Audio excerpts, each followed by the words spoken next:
สวัสดีตอนนี้ข้าพเจ้าก็จะมาแนะนำคืนอีกครั้งแล้วก็มาแสดงสเตทเมนต์การโอนบิตคอยไปมาเนาะแล้วสำหรับคนที่ยังโบฮูแมนเขาอาจจะโบฮูจริงๆนะแต่คนที่ฮู้แล้วแมนเขาจะมีประสบการณ์อย่างล่วงล้ายอย่างใหญ่หลวงที่ว่าบิตคอยมีผลประโยชน์นะได้แล้วใครคือกับเงินสดบอนะแต่อยู่ในลาวนี่ส่วนหลายเขายังบ่ทันฮู้เนาะมีแต่กลุ่มใดกลุ่มหนึ่งเท่านั้นที่ฮู้แล้วฮู้นำไส้มันจะมีราคาหลายกว่ามีมูลค่ากว่าเงินดอลลาร์อีกนะเนาะนี่0.000นี่มันก็เท่าจะโบเว้าเต็มๆนะเว้าจังซี่ก็ได้แล้วมันมีศูนย์หลายนะเขาจะคิดออกว่าเท่าไหร่เนี่ยเท่านี้มันก็ถึงอยู่6จุดปลายดอลลาร์แล้วนะนี่คือสเตทเมนต์โอนฮับเข้ามาของข้าพเจ้าเนาะนี่1.1ป่านี้จะถึกอยู่8,000เหรียญเนาะถ้าตีเป็นเงินจะได้ฮับแต่ละครั้งมาเนี่ยเป็นจังซี่การทำธุรกรรม8821,900 ดอลลาร์เป็นจังซี่ไปมาเนาะนี่คือการฮับบิตคอยฮับฟรีมีฮับฟรีทุกมือมีตัวถ้าตัวที่บ่มีการลงทุนได้ฮับฟรีตลอดมาตั้งแต่ข้าพเจ้าได้ลิ้นพวกนี้มาทุกๆมือละ1 ดอลลาร์หรือถ้าเขามีคอมหลายหน่วยก็สามารถใส่คอมอันหลายหน่วยนั้นมาเปิดแล้วก็เปิดบอทหรือว่าโรบอทให้มันเคลมมันฮับบิตคอยแทนเขาเลยเขาไปเฮ็ดเวียกอยู่ไซก็เปิดคอมอยู่คอมก็ฮับบ่มีความเสี่ยงใดๆเลยตัวนี้นะมันจะได้ฮับอยู่มือหนึ่ง1 ดอลลาร์ต่อเครื่องคอมเครื่องนึงแสดงว่าถ้าเขามีอยู่10เครื่องเขาก็ได้ครับอยู่10 ดอลลาร์ต่อมือเนาะเพียงแต่เปิดไว้หรือว่าเขาใส่มือถือก็ได้คือกันมีมือถืออยู่10เครื่องก็ได้ครับอยู่10 ดอลลาร์ต่อมือเพียงออนไลน์10 ดอลลาร์เนาะมือละ1.8 ดอลลาร์ตามที่ข้าพเจ้าได้อ่าลิ้นมาทุกๆมือข้าพเจ้าก็ได้ครับแบบนั้นเพราะว่าข้าพเจ้าจะบ่มีเวลามาลิ้นอยากเอาเวลาไปลิ้นสิ่งอื่นอย่างอื่นข้าพเจ้าก็ใส่โรบอทมาลิ้นแทนข้าพเจ้านี่คือผลได้ครับของข้าพเจ้ามาเนาะ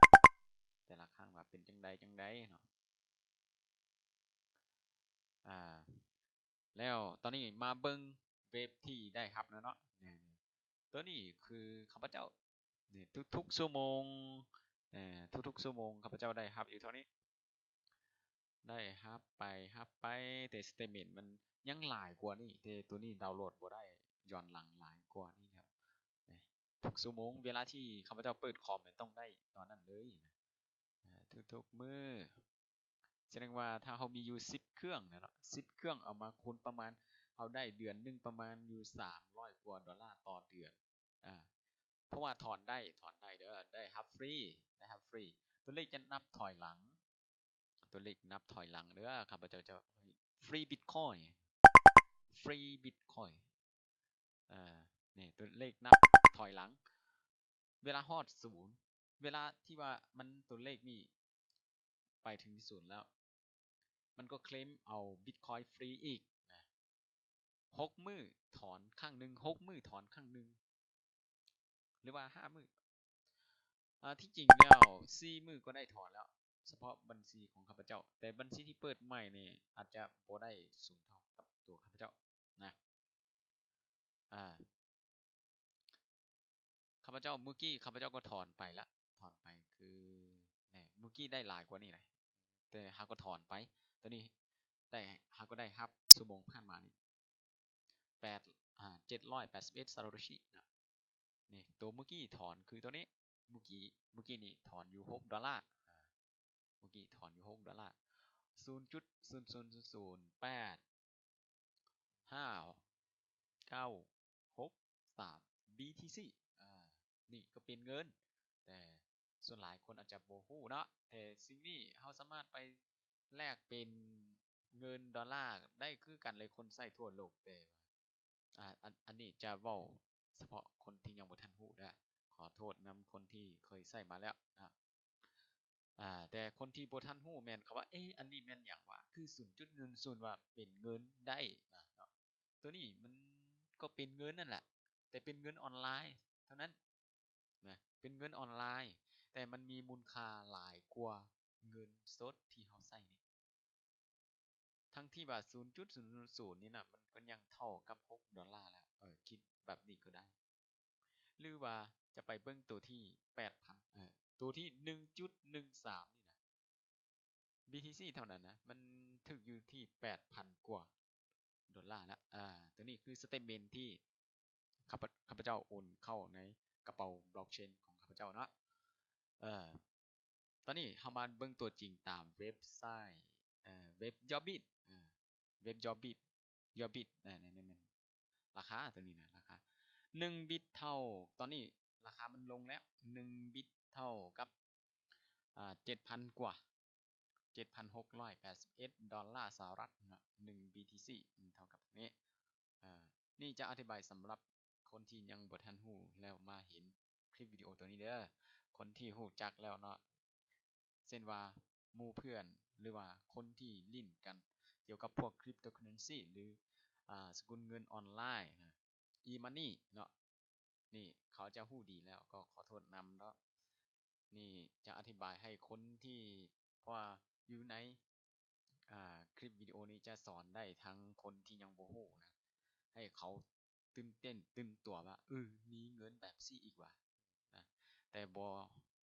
ก็บ่แม่นบังคับให้มาใส่เนาะขึ้นกับตัวเองยอมรับได้เท่านั้นมีแต่เท่านี้เนาะเพราะว่าข้าพเจ้าก็ได้ถอนมาเมื่อกี้นี้ถอนมาหลายๆครั้งแล้วพวกนี้ก็แม่นคือกันถอนจากการฮับฟรีตัวนี้มาได้ล่ะพวกที่เป็นพันเป็นร้อยเป็นพันเหรียญนี่ก็มาจากตัวนี้แหละอ่าแล้วเป็นอะไรก็ตามเนาะข้าพเจ้าจะเอาลิงก์ไว้ข้างล่างคลิปวิดีโอตัวนี้ให้ไผคนที่สนใจไปสมัครได้เลยแล้วถ้าสนใจจุดใดก็ติดต่อและพัวพันข้าพเจ้าได้ตามนี่คือกันตามคลิปวิดีโอตัวนี้ที่ข้าพเจ้าได้เอาข้อมูลติดต่ออยู่ข้างหลังหมดละให้ไผที่